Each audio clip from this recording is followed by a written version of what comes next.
Okay, in this fourth video, I'm going to explain to you how to configure the Godot AI Assistant Hub plugin.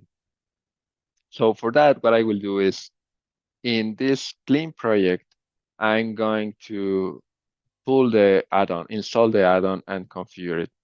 So first of all, you need to go to GitHub, right, and download the repository.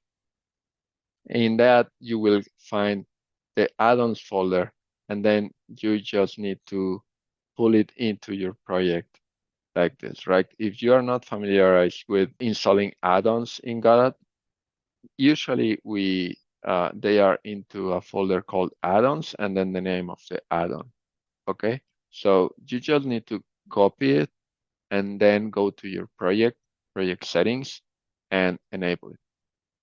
Okay, now with that, I now have the plugin installed, but you can see I have no assistance. You have no assistance. You can create a new AI assistant resource in the assistance folder. Then click the refresh button. The folder is add-ons AI Assistant Hub Assistants. So add-on AI Assistant Hub Assistants. Here I can create my first assistant type. So I will create a new resource, and AI, it's there, but AI assistant resource, right? And I will call this my assistant, right? So you can see I have the resource, my assistant here, and here you can start giving some information of the resource. So will be, let's say it will be called helper, and I will add an icon, or let's skip the icon for a second. I will add a model. Now, I will try again Llama because it's fast in my machine. So I will put Llama 3.2 here. And then you can see it has the full description. You are a useful Godot AI assistant. And maybe I will add here, and you always respond, or let me say, and you love emojis. Okay, so that's the configuration of my system. So if I click the refresh button, you will see now helper is here. If I click that, I started a new helper, a new chat with a helper assistant called Ted. So you can see different to the previous videos, this doesn't have an icon, right? That's because I didn't create an icon for this. Now, in this project, I included in the graphics folder a couple files with lots of icons that are MIT licensed by Microsoft and Twitter, I believe. So I pulled them into the project. So you have a few ways to have uh, easy ways to have icons here. Now, this guy responded with all the emojis. That's nice, right? So now I want to add an icon. This is basic Godot stuff, but let me just do it. Okay, I created an atlas texture. I pulled my icons here, and now I will select maybe this frog, right? Like this. Of course, you can configure here to make it snap by a grid, so it gets perfect, but that is good enough. So now I have this icon in my helper. If I come back here and reload, now my helpers have the icon. Subsequent helpers I create use this icon, right? So this is how you create an assistant. Now, I also want to have quick prompts, right? The quick prompts that show up here are configured as part of this system here. So you expand quick prompts, you add an element, and here you can create a new AI quick prompt resource. So here I can say, let's say my quick prompt will be code review. And I say, review this code. Now, this action prompt has two keywords, code and chat. You can read that in the description. So if you put code here, the plugin will know you want to copy whatever code you have selected in the code editor. Okay, so if I select this and my assistant, my prompt says code, then it will copy this and paste it directly. Okay, so that is one option. One best practice is using this kind of annotation to say this is code. Okay, this makes it clearer for the assistant. So now I created this quick prompt, right? I want to, okay, let's try it in this way. So now I will create a new helper. It has the code review. Again, you can see it doesn't have an icon because I didn't configure an icon for it. And now I can select this and say code review it. And you will see it wrote review this code, blah, blah, blah. Okay, so when the assistant responds, whatever it responds will come to the chat. Now, if we want this to instead write in the editor, you can select code editor here. So whatever it responds, all the text is going to be written in the editor. Where? Before the selection, or you can select after the selection or replace the selection. And I will show you a few examples of that later. Also, you can say, okay, format this as a comment. So this checkbox makes sure that whatever the assistant responds is formatted as a comment.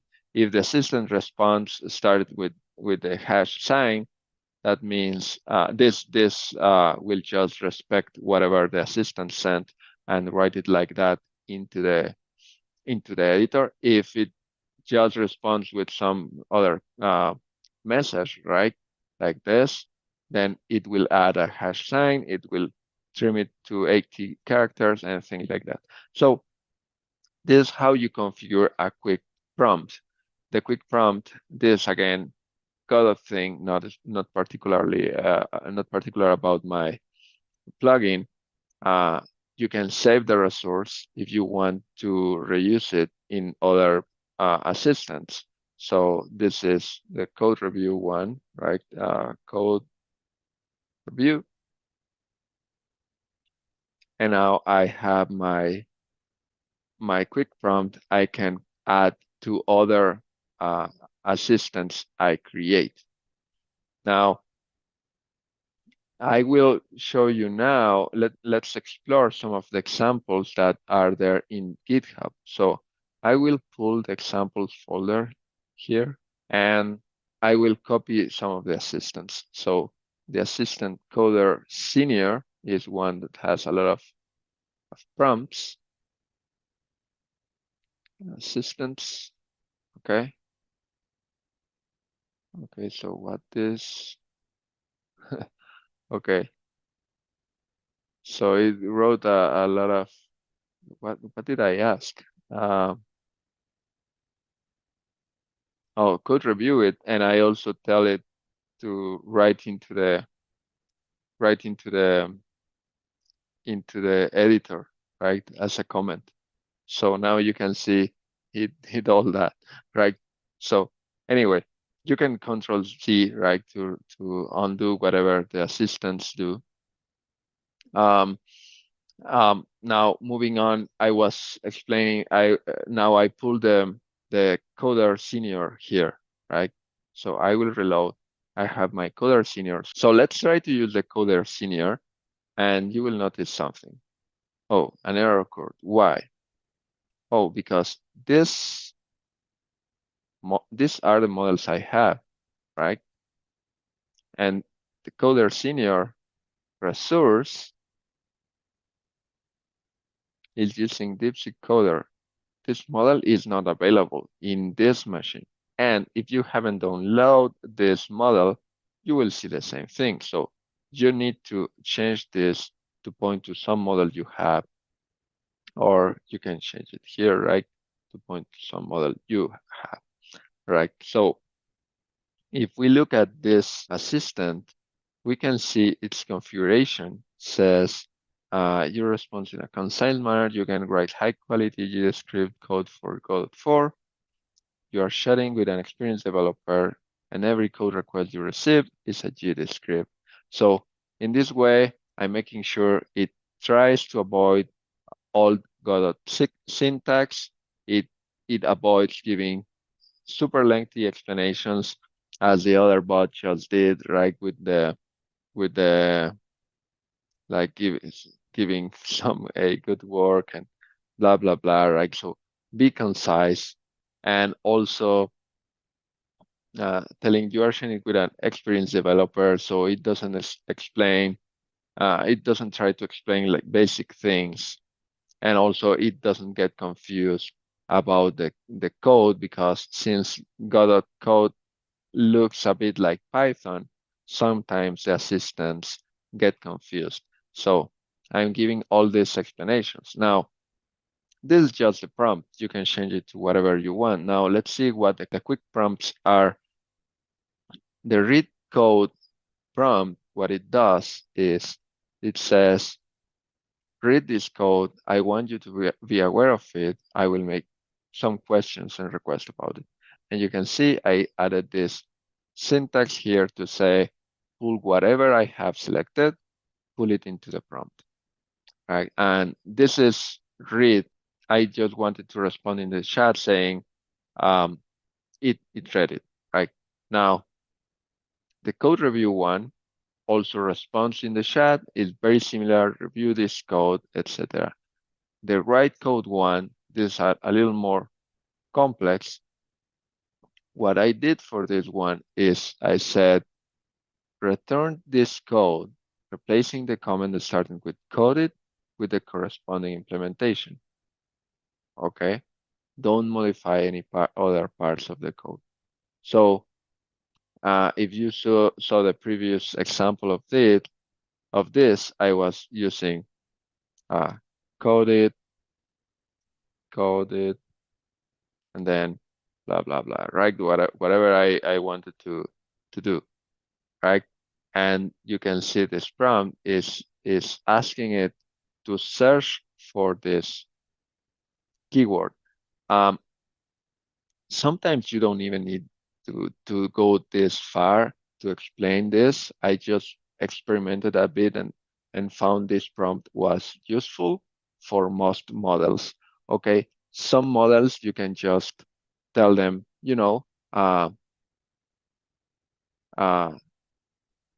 code what is missing here, right? And make sure in your code you somehow say, this is missing, right? Something like that. And that will probably work. Okay. So anyway, this is kind of the prompt I tried and worked. You can see this prompt is I'm asking the response to send it only the code, send it to the code editor in case the assistant returns code and also some explanation, right? Only the code, put it in the editor. And it will replace the selection. So if you have this selected and you say code it, now it will it will take that, it will return the whole code again with this part implemented, and it will replace that whole part of the code, right? So this is how this prompt works. Again, this is something you can configure to whatever works for you, for the models you use, etc. And the describe one is very similar, but this one asks for a very short summary, and it says whatever you respond, put it in the editor before the selection as a comment, right? And the debug one just says what is wrong with this JavaScript code. Going back to the configuration, I think I have covered most of it So we have covered how to create your assistants, how to create your quick prompts, um, how you can save them if you want to reuse them. You can save them wherever you want. There is a folder for quick prompts here. You can save them here if you want, but it is up to you. At the end of the day, the assistant resources have a reference to those files, right? So that doesn't matter. What does matter is the assistant resources. They must live in this assistants folder for the plugin to be able to find them. Okay. So was kind of the most complex part of the whole process of using this plugin. Um, As you can see, it is very flexible. It is up to the prompts you select. So I encourage you to experiment different prompts, different quick prompts, um, different configurations, and different models, and figure out what works for you. And with that, we conclude the fourth video, how to configure your assistant.